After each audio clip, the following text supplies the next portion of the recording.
네, 얼른 네. 해보도록 하겠습니다. 박병창 이사님 어서 오십시오. 어서 오세요. 안녕하십니까. 네, 오늘 시장 이야기 함께 나누도록 하겠습니다. 자, 일단 뭐 미국은 지금 이란 뭐 직접 쳐들어갈 것 같이 막 얘기를 자꾸 해갖고 네, 그렇습니다. 불안감이 좀 커지고 있는 상황이죠. 네, 그 상황에 대해서는 사실 그 우리가 보는 보도하고 또 전문가분들의 의견마다 좀 다 달라요. 그래서 뭐 제가 제 입장에서 여기서 뭐 이걸 평가하기에는 상황에 대해서 평가하기에는 좀 어려운 부분인 것 같습니다. 다만 이제 시장에 어떤 영향을 줬나만 정도만 말씀을 드리겠습니다. 워딩 하나를 적어왔는데요. 트럼프 대통령이 이란의 무조건 항복을 요구한다. 미국의 개입 가능성을 시사하고 있다라는 내용하고 그리고 테헤란에 소개령을 내렸고요. 네. 이스라엘의 대사관 폐쇄하고 직원들 대피령을 좀 내린 거 보니까 뭔가 좀 더 우리가 지금 생각하는 것보다 더 우려가 되고 있다. 네. 그렇게 지금 시장이 반응을 하고 있습니다. 네, 그런데 다운이 0.7, 나스닥이 0.91, S&P 500 0.84% 하락을 했거든요. 근데 하락의 폭이 그렇게 막 투매가 나오는 그런 하락은 아니에요. 네. 전일의 상승폭보다도 작은 정도고요. 그리고 달란트스가 소폭 올랐고 국채 수익률이 소폭 내리는 이런 모습을 나타냈는데 이건 왜 그렇죠? 안전자산으로 자금이 이동하면 이런 일이 벌어지는데 일시적으로 안전자산으로 급격하게 일어나면서 이동이 일어나면서 이 변화가 이루어지는데 그런 변화에 비해서는 그다지 큰 변화는 아니에요. 그래서 제가 보기에는 시장이 이런 것 같습니다. 먼저 요즘 말씀을 좀 드리면 이란 이스라엘 전쟁 격화가 되고 있는데 그리고 미국 개입 가능성이 있고 근데 환율이나 국채 수익률 움직임을 보면 상당한 인내심을 가지고 있는 것 같다. 제가 보기엔 그렇습니다. 그래서 네. 관망을 하고 있는 느낌을 좀 갖고 있고요. 실제 이벤트 발생이 되면 충격은 불가피하지 않을까? 이거는 뭐 맞습니다. 그런데 산여적 투매는 지금 현재는 없는 상황에 있어요. 그래서 시장은 이렇게 또 뭐랄까 극대극으로 가면서 네. 그러다가 뭐 협상을 하지 않을까 정도까지는 현재가 시장은 보고 있는 것 같습니다. 만일 이벤트 발생이 되면서 그래서 충격이 만약에 있다라고 하면은 또 시장은 어제 그저께 말씀을 드렸듯이 매수 대응하려고 하는 쪽이 좀 있는 것 같아요. 그래서 시장이 좀 견조하지 않나 이런 생각을 좀 들고 있습니다. 그리고 내일 아침에 FOMC 회의 결과가 우리가 알 수가 있죠. 근데 이 부분을 확인하고자 하는 시장의 또 심리도 많이 있습니다. 이번에는 금리 동결로 거의 대부분 압도적으로 좀 보고 있고요. 성장률 그리고 점도표가 어떻게 바뀔지. 점도표는 지난 3월 점도표는 올해 2번 금리 인하였었는데 그게 바뀌는지 네. 그 부분 하고요. 그리고 관세 그리고 전쟁 등의 이슈별로 연준에서 어떻게 보고 있는지 이 코멘트를 좀 기다리고 있는 것 같습니다. 네, 그래서 지금 뭐 하락은 했지만 아주 뭐 크게 움직이는 그런 부분은 없고요. 이보다는 최근에 또 얘기를 하는데 시가총액 상위 빅테크들의 변동성이 다 줄었어요. 네. 뭐 보시면은 뭐 0.41% 뭐 대부분 이렇게 움직이고 있고요. 지금 들려오는 호재 악재에 비해서 상당히 연조합니다. 별로 이렇게 큰 움직임이 없는 그런 상태예요. 그런데 종목별 섹터별로는 등락차별이 굉장히 심하게 나타나고 있는데 어제 태양광 섹터가 급락을 했습니다. 아주 네. 큰 폭으로 하락을 좀 했는데 요거는 지금 상원에서 나오는 그 감세안이 하원을 통과했고 상원에서 지금 조정안을 하고 있지 않습니까? 네. 이게 발표가 되면서 섹터별 등락차별화가 됐는데 그 내용이 굉장히 중요합니다. 그래서 먼저 그 내용부터 전해드리고 우리 시장은 또 말씀을 드리도록 하겠습니다. 네, 미 상원에서 개정안을 가지고 지금 논의를 좀 하고 있는데요. 몇 가지 내용들이 있습니다. 우리 시장에도 굉장히 큰 영향을 주고 있습니다. 반도체 쪽은 호재성으로 지금 나오고 있습니다. 트럼프 대통령이 칩스법 폐지하려고 하지 않습니까? 그런데 상원에서는 오히려 각 지역구들의 고임금 및 일자리 제공하는 반도체 설비 투자에 오히려 추가 인센티브를 제공하자.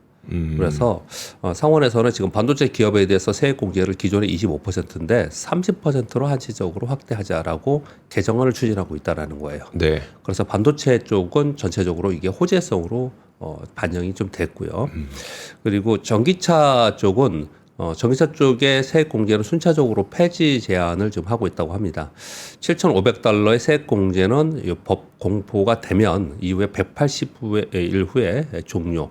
그리고 리스용 차는 조건이 없었는데 북미에서 조립하거나 배터리 광물 요건을 강화한다는 내용이 있고요. 네. 그리고 지금까지 미국에서 판매한 전기차가 총 20만 대가 안 되는 제조사들은 2026년까지는 좀 연장하지만 그 이후에 되는 사람들은 되는 기업들은 이번 조건에 들어간다 이런 얘기를 좀 하고 있고요. 그럼 이제 이쪽은 또 악재잖아요. 근데 또 한숨을 돌린 배터리 쪽은 또 한숨을 돌린 게 AMPC 있지 않습니까? 네. 하원에서 요걸 지원 기간을 단축한다 그래서 이거 없어질까 봐 걱정을 되게 많이 했지 않습니까? 그런데 그 하원에서 단축한 내용을 삭제하고 현행 원래 생각했던 대로 2030년부터 순차적으로 일몰로 되는 것으로 유지하자 이렇게 얘기가 됐어요. 네. 그러니까 반도체 호재성으로 됐고 전기차는 좀 악재성으로 됐고 배터리는 호재성으로 좀 됐고 그래요. 근데 그 중에 태양력과 풍력 여기가 그냥 두들겨 맞은 겁니다. 네. 세액공제를 하고 있는데 이게 내년부터 시작해서 일몰로 해서 2028년까지 전면 폐지를 지금 공화당 상원 의원들이 제안을 좀 하고 있다고 합니다. 여기에 수력과 원자력 지열 에너지 인센티브는 2036년까지 연장을 하는데 태양광 풍력 세액공제는 폐지한다라는 내용들 때문에 어제 미국의 태양광 주식이 다 급등을 했고 네. 우리 시장에도 어제 태양광 주식들이 큰 폭으로 하락을 했습니다. 저 내용은 어제 우리나라에도 좀 예, 이미 장중에, 반영이 됐어요. 장중에 네. 어제 이 내용들이 나왔습니다. 그래서 이 내용 하나하나 때문에 어제 반도체가 셌죠. 네. 어제 반도체 아침부터 의외로 이상하게 의외로 굉장히 셌지 않습니까? 이런 내용들이 시장에 굉장히 큰 영향을 주고 있습니다. 이 섹터별로. 그래서 이게 제일 중요합니다. 지금 이 섹터별로 보면은. 네. 그 지원을 미국 정부가 어떤 섹터에 어떤 이제 산업 분야에 하느냐가 이제 결정이 좀 된 건데 예. 반도체는 맑음, 그다음에 전기차는 흐림, 예. 배터리는 맑음, 태양광 풍력은 아주 그냥 처맞았고 예. 그다음에 외국인 투자 수력 원자력 지열은 이제 아주 연기한다. 쾌청하고 예, 예. 네, 그 정도로 이제 나눠보면 되겠군요. 예, 요게 걱정을 되게 많이 했던 거거든요. 네, 네, 요 네. 내용을 제가 읽어드렸습니다. 여러분께 두 차례 읽어드렸는데, 우리나라 투자자들이 그냥 우리 구체적으로 말씀드리면 미국에서 투자를 해서 배당 또는 뭐 은행 예금에 대한 이자 이런 부분에 대해서 과세한다라는 네. 거예요. 그래서 이 부분에 대해서 걱정을 되게 많이 했고 월가에서는 그러면 돈 빠져나간다. 네. 당연하겠죠. 네. 그런데 요거는 2027년까지 일단 두고 보자 이렇게 좀 됐다라고 합니다. 예를 들어 제가 미국에 뭐 무슨 주식 투자해 갖고 예. 돈을 좀 벌면 예, 양도차익세는 지금 내는데 당연히 내는 거죠. 그 외에 자본이득세 이런 거 있지 않습니까? 아. 근데 여기에 세금을 징벌적 과세라고 해요. 미국에서는 이 네. 표현을요. 그래서 징벌적 과세를 더 하겠다는 거예요. 우리한테 투자해줘서 너희한테 벌을 주겠습니다. 네, 그걸 이제 얘기죠. 유예를 한다. 예. 이런 내용들이 나왔는데 이게 섹터에 우리나라에 굉장히 중요한 섹터들이잖아요. 그러니까 이 중요한 섹터들의 뉴스가 나와서 이게 지금 논의하고 있는 겁니다. 확정된 건 아니에요. 네. 근데 이 내용이 나오면서 직접적으로 우리 시장 영향을 받았습니다. 우리 시장이 가만히 보면은 트럼프 대통령이 되면서 2차 전지 다 박살나고 그랬지 않습니까? 네. 그러니까 미국의 지금 정책이 트럼프 대통령이 그 정책을 가지고 무역 전쟁을 하고 있기 때문에 이 정책에 따라서 섹터별로 굉장히 큰 영향을 주고 있습니다. 그래서 어제 이게 우리 시장과 미국 시장에 가장 큰 영향을 주었다. 그렇게 말씀을 드리겠고 네. 지금 미국의 여러 가지의 악재성 재료에 비해서 아직까지는 시장은 견주하게 좀 버티고 있는 그런 상황이고 만일 미국이 직접적으로 개입하는 상황이 되면은 그러면 그것은 뭐 시장의 영향은 불가피하지 않을까 정도로 지금 보고 있는 것 같습니다. 어제 우리 시장이 고점이 2,998포인트였습니다. 2,998포인트. 2포인트 남은 거지. 아. 2포인트. 예, 2포인트 남은 네. 요겁니다, 요거. 2,998포인트, 2포인트 남은 3,000포인트에서 예. 매물을 맞았어요. 이거 왜 이걸 제가 말씀을 드리는가는 이제 추후에 말씀드릴게요. 어제 뭐 특별히 외국인이 팔거나 기관이 팔거나 뭐 어떤 데서 이렇게 강력하게 매도하고 이런 부분은 사실은 없었습니다. 네. 특히 오전에만 비차익 프로그램 매도가 4천억 나온 걸 봐서는 외국인들이 강력하게 매도하고 그런 부분은 아닌 것 같습니다. 그런데 2,998포인트에 딱 되자마자 그때 상시에 삼성전자가 4.5% 플러스였어요. SK 하이닉스가 4.8% 플러스였고요. 그러니까 지금 반도체 쪽에 호세성 재료가 나와 있지 않습니까? 네. 그런 내용과 함께 그리고 보통 2,000포인트 돌파, 3,000포인트 돌파 이런 것들은 삼성전자가 대부분 했어요, 사기를. 그래서 어제 이걸 딱 올라가는 걸 보면서 3,000포인트를 찍으려 하는 것 같이 움직였습니다. 그렇게 아마 인식을 많이 했을 것 같아요. 그런데 2,998포인트에서 딱 밀리기 시작을 했습니다. 그 밀리기 시작을 하면서 어제 흐름을 좀 말씀을 좀 드리면 첫 번째 이유는 아마 이 내용이 시장에서는 가장 많이 나오고 있는데 장중에 한 11시 12시쯤에 이란에서 호르무즈 해협 봉쇄 가능성이 있다라는 보도가 싹 돌았습니다. 네. 그러면서 야 이거 확전되는 게 맞는구나라고 생각하면서 매물이 나왔다라는 쪽도 있을 수 있습니다. 그래서 프로그램 매도가 나온 것 같아요. 근데 요게 하나가 있고요. 또 하나는 3,000포인트 근처에 딱 가면서 거기서 사이 매물이 나오기 시작을 하더라고요. 네. 그러니까 어느 쪽인지의 진위 여부는 이제부터 확인을 좀 해야 되는데요. 그리고 또 한 가지의 어제 특징은 삼성전자, SK하이닉스가 4% 이상 둘 다 급등을 했단 말이에요. 아침에 그때 소위 조선 그리고 방위산업 그리고 원자료 이쪽에 매물이 나오면서 한 2, 3% 이렇게 빠지더라고요. 많이 빠진 건 한 4, 5% 빠지더라고요. 네. 그런데 지수가 밀렸지 않습니까? 네. 그리고 삼성전자의 종가는 어제 여기 써놨죠. 1.57%, SK하이닉스는 0.4%. 그러니까 고점으로부터 되게 많이 밀린 거예요. 그러니까 지수가 장중 고점이 2,998포인트에서 2,950으로 빠졌으니까 굉장히 많이 빠졌죠. 네. 그러니까 지수가 딱 밀려버리니까 이 기존의 주도주였던 조방울이 다시 올라가더라고요. 제가 지금 그래서 이 얘기를 왜 드리냐면요. 이 질문을 많이 받습니다. 여기서도 제가 한 차례 말씀을 드렸는데 그러면 상반기에 좋았던 이 주도주가 하반기에 바뀌느냐라는 네. 질문을 많이 받는데 그건 지수가 올라가기 때문에 지수가 빠지기 때문에 바뀌는 게 아니고 애들이 계속 갈 건데 네. 많은 애널리스트들이 다 그렇게 지금 얘기를 하고 있어요. 보고서들을 보면. 그런데 얘들보다 수익률이 좋을 것 같은 다른 섹터가 나오면은 그러면은 매물이 나올 거예요. 그러니까 이 시황 때문에 움직이는 게 아니고 수급의 이동 때문에 가능성이 있다라는 걸 어저께 또 여실히 보여줬습니다. 그렇게 좀 보시면 될 것 같고 그렇지만 아무튼 전반적으로는 반도체가 강했습니다. 특히 HBM 관련에 있는 하나비전이나 SKC는 유리기판 관련주죠. 네. 그래서 이런 말주들이 보통 한 4에서 5% 정도는 상승을 했는데 특별히 많이 올라간 종목들만 제가 이렇게 적어온 겁니다. 그러니까 어제 흐름을 좀 이해하시겠죠. 일단 막 반도체 위주로 막 급등을 했어요. 네. 그랬다 매물이 나오기 시작했는데 뉴스도 악재성 뉴스가 있었습니다.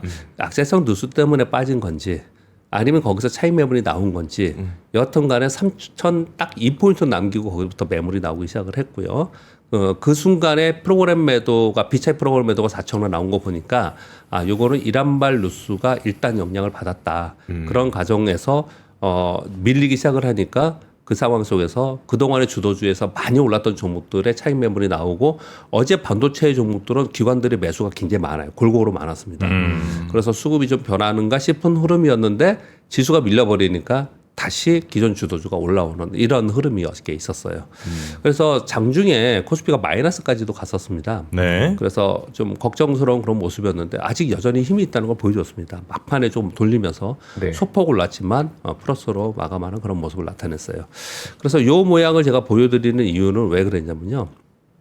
자, 요걸 천천히 말씀드려볼게요. 이 횡선이 대통령 선거입니다. 네. 대통령 선거예요. 6월 달에. 여기서부터 우리가 이렇게 가파르게 오른 겁니다. 굉장히 빠른 속도로 올랐고요. 그래서 그러네요. 올라서 오른 겁니다. 그런데 직전에 밑에 횡선을 그려놓은 거는 거래량입니다. 거래량. 네. 거래량이 갑자기 급증하는 것은 어떻든 간에 우리 해석을 해야 됩니다. 거래량이 없을 때는 큰 의미가 없어요. 근데 거래량이 급증했던 적이 직전에 한 번 있었는데 요거는 소문 없은 동시만기가 있었습니다. 네. 그러니까 얘는 빼고 어제 거래량이 최근 지금 올해 1월서부터 가장 큰 거래량이 생긴 거예요. 거래량이 제일 많지 않습니까? 네. 근데 거래량은 제가 여러분 잘 아시죠? 제 방송 계속 듣고 하시는 분들은 주가가 많이 오른 상태에서 거래량이 많은 건 안 좋은 거고 주가가 많이 빠진 상태에서 거래량이 많은 건 좋은 거거든요. 왜냐하면 손바뀜이 될 네. 가능성이 있기 때문에 그래요. 그래서 어제 거래량이 증가하고 이런 음봉의 십자형이라고 얘기하는 그런 일봉이 나왔단 말이에요. 봉이 네. 나왔단 말이에요. 이게 만일 어제 지금 외부 이벤트 뭐 호르무즈 해협을 뭐 봉쇄한다든지 미국이 직접 개입할 수 있다라는 이런 뉴스에 의해서 이런 게 발생이 됐다면 이벤트로 우리가 해석을 할 수가 있어요. 끝나는 거다라는 거죠. 이벤트이기 네. 때문에. 그런데 만약 어제 그 뉴스가 없이 딱 이랬다. 그러면 저는 오늘 이렇게 얘기했을 거예요. 단기 고점을 찍는 거다. 이게 이렇게 얘기를 했을 거예요. 그래서 지금 진위 여부는 사실 모르겠습니다. 왜냐하면 이 외부 이벤트가 지금 강력한 게 있기 때문에. 네. 근데 여하튼 간에 전반적으로 3천 바로 직전에서 매물이 나왔다는 부분들을 보면은 시장이 조금은 보수적으로 그동안에 막 그러니까 달려오다가 조금 눈치를 보는 그런 구간으로 들어가지 않을까. 그렇게 좀 보여져요. 이 흐름을 보면은. 그래서 그 시황을 제가 지금 말씀을 드린 겁니다. 네, 그런 가운데 삼성전자와 반도체 섹터의 이제 정책적인 호재가 지금 설명을 드렸습니다. 그런 게 좀 들어오면서 어제 반도체 쪽에 수급이 들어오는 걸 제가 보니까 들어왔더라고요. 근데 제가 이 얘기를 며칠 전에도 했는데 들어왔다가 아닌가 싶으면 또 팔고 나가더라고요. 고파로. 그런데 일단 어제는 들어왔는데 이 분위기가 좀 이어지면은 제가 생각하기에는 조방울이 무너지는 게 아니고 새로운 강세 섹터가 하나가 하다가 더 덧붙이면서 시장이 굉장히 강해질 수 있다는 생각이 들어요. 반도체가 들어와 버리면 네. 반도체하고 자동차까지 들어오면 우리 시장 굉장히 강합니다. 강해집니다. 근데 지금 자동차는 관세율 때문에 좀 아직까지는 주춤하고 있고요. 반도체는 이제 제가 어제 착시 효과라는 표현까지 좀 썼잖아요. SK 하이닉스는 신고가예요. 네. 신고가인데 반도체 그 밑에 있는 소부장들은 SK 하이닉스에 납품하는 주식 기업들도 다 주가가 안 좋았어요. 그런 부분들을 보면은 반도체가 충분히 움직일 수 있는 개연성은 있는 상태였는데 네. 어제 이런 뉴스로 인해서 들어왔어요. 그러니까 이 연속성 여부를 좀 지켜볼 필요가 있고 만약에 반도체가 강하게 된다면 기존의 강세 섹터가 있는 데에다가 반도체가 덧붙여지는 거기 때문에 시장은 선순환하면서 좀 강해질 수가 있고 근데 이게 뭐 일회성으로 그냥 끝나버린다. 네. 그렇다면은 또 원래 있었던 조방원 쪽으로 계속 움직임이 나타나지 않을까 생각하고 그 확인은 그래도 한 2, 3일은 해야 되지 않을까 싶어요. 왜냐하면 좀 전에 말씀드린 대로 어제 윗꼬리 음봉이 그것도 거래량이 증가하면서 음봉이 발생이 됐는데 그거는 중동발 이벤트 때문인가 아니면 지수 3,000포인트 되니까 뭐 그런 의미 있는 라운드 피겨라 그랬잖아요. 네. 의미 있는 가격까지 딱 오니까 거기서 차익 매물이 나온 건지 전략적인 아니면 그런 판단을 한 건지 이 부분은 조금 살펴볼 필요가 있을 것 같습니다. 네. 뉴스 몇 가지 전해드리겠습니다. 트럼프 대통령의 관세 발효 후에 미국과 영국이 첫 번째로 전 세계 국가 중에 무역 합의를 했다라고 어저께 발표가 되고 있습니다. 트럼프 대통령이 16일 미국과 영국 간의 무역 합의 내용에 이행한다는 행정명령을 내렸습니다. 자동차는 27.5%에서 연간 10만 대 한도 내에서 10% 그리고 나머지는 다 0%가 됐습니다. 그러니까 무슨 표현이냐면요. 자동차 10만 대 내에서 10%로 해놓고요. 나머지는 다 0이에요. 그냥 0. 그러니까 결국 물론 영국이기 때문에 그렇다고 하지만 네. 대부분의 그 기본관세 10% 이후에 나머지 상호관세 부분은 웬만한 국가들에서는 이렇게 하려고 협상을 하는 거라고 많이 보여집니다. 그래서 지금 상징적으로 물론 영국하고 미국과의 관계는 뭐 우리나 일본하고 다르지만 지금 영국하고는 이렇게 지금 첫 합의를 했다라는 내용이 좀 나온 거고요. 영국 차 하면 뭐 애슈톤 마틴이라든지. 아 그래요?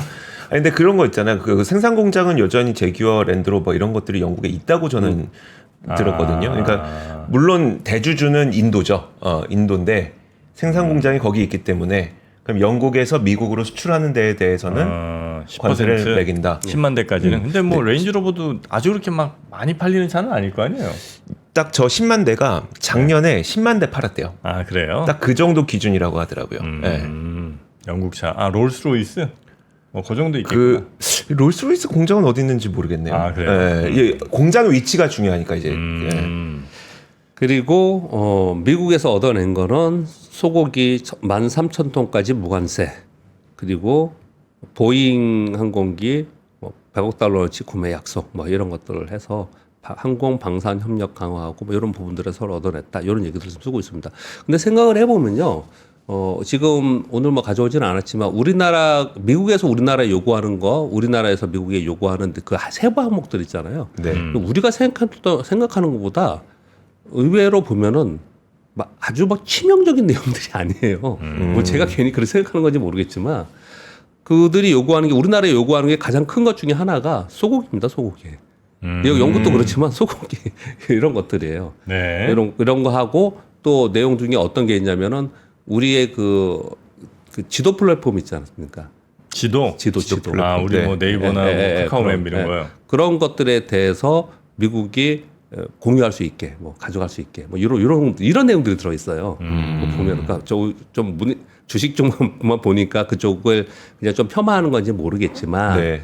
실제로 굉장히 중요한 내용이니까 거기에 다 들어가겠죠. 근데 내용들을 보면 이제 그런 내용들이 좀 있어요. 근데 지금 연구도 보면은 내용 자체가 보면은 우리 맨날 이런 얘기 하잖아요. 자동차, 반도체, 철강, 알루미늄 이런 얘기만 많이 하는데 네. 그 외 세부 내용들이 상당히 좀 있어요. 근데 이런 부분들 그래서 협상이 굉장히 길어지고 협상 내용들이 중요한 것 같습니다. 여하튼 첫 번째로 합의했다는 것에 의미를 두면서 이제 뉴스화 됐습니다. 네.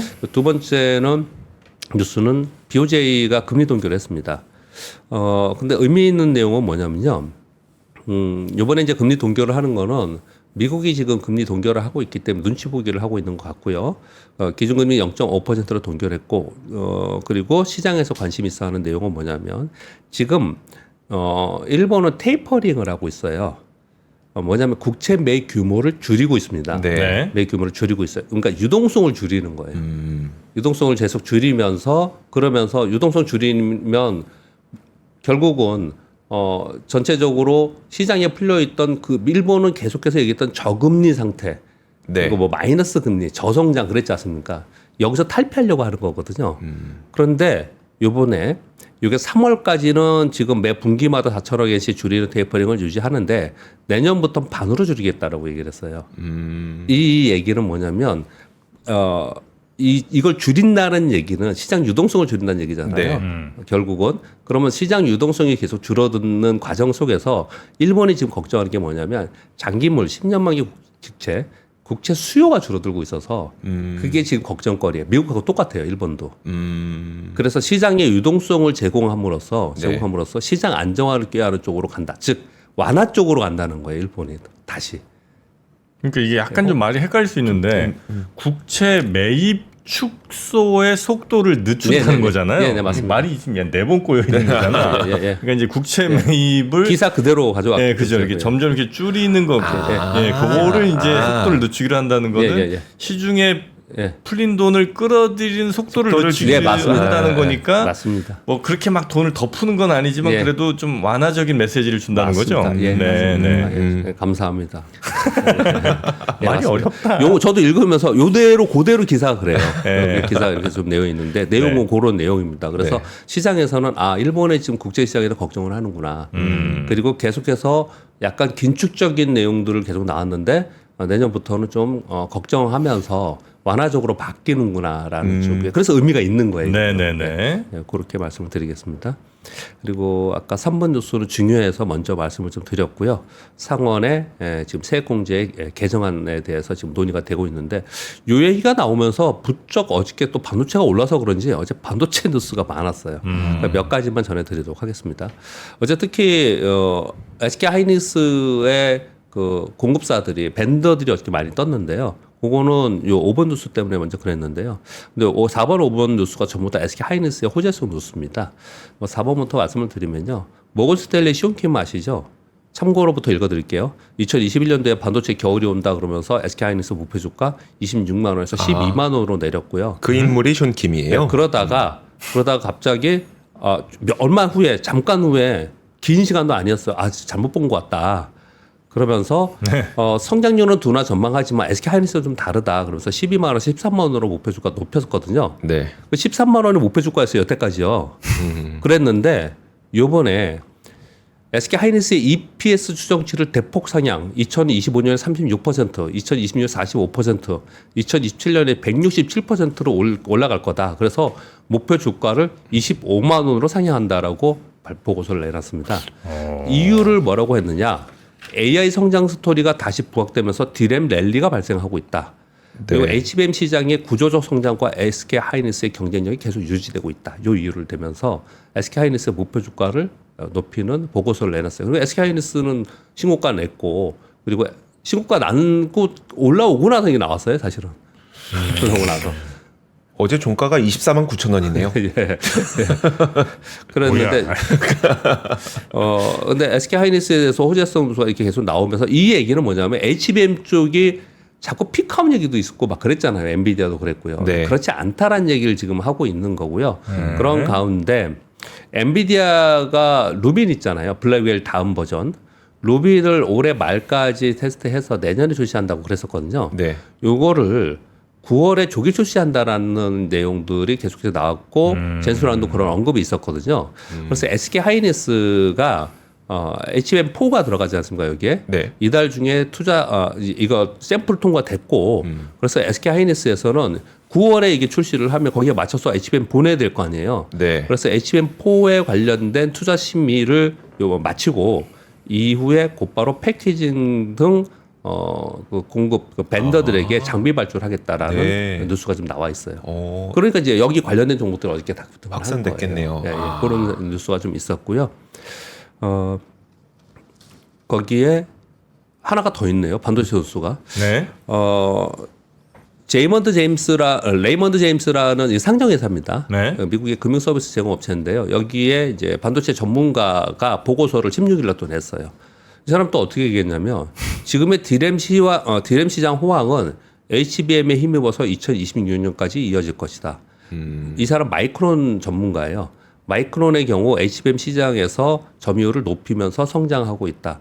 HBM3E는 이미 대량 출하하고 있고 HBM4는 지금 SK하이닉스가 들어간다는 거예요. 네. 그거는 샘플 출하로 지금 테스트하고 있고 그래서 하반기에 마이크론의 점유율이 20% 초반까지 되지 않겠냐 이렇게 얘기를 하고 있습니다. 마이크론이 작년에 점유율이 10%가 안 됐었어요. 네. 그러니까 한 9%가 그랬거든요. 그래서 이 마이크론의 목표 주가를 높이면서 이런 보고서를 냈거든요. 근데 마이크론이나 SK 하이닉스나 삼성전자에 대해서 지금 말씀을 드리려고 이런 뉴스를 갖고 온 게 아니고요. 네. 일단 기본적으로 어저께 반도체가 상승한 이유가 이러이러한 게 있었다라는 거 하고요. 그리고 또 하나는 반도체 하반기에 안 좋아질 거라고 그리고 실적도 안 좋아지고 뭐 그리고 반도체 가격 떨어질 거고 그래서 안 좋아질 거라는 뉴스가 끊임없이 있지 않습니까? 네. 그런데 이런 보고서의 뉴스나 아니면 주가나 이런 부분들을 보면 또 그렇지 않은 것들도 굉장히 끊임없이 계속 나오고 있어요.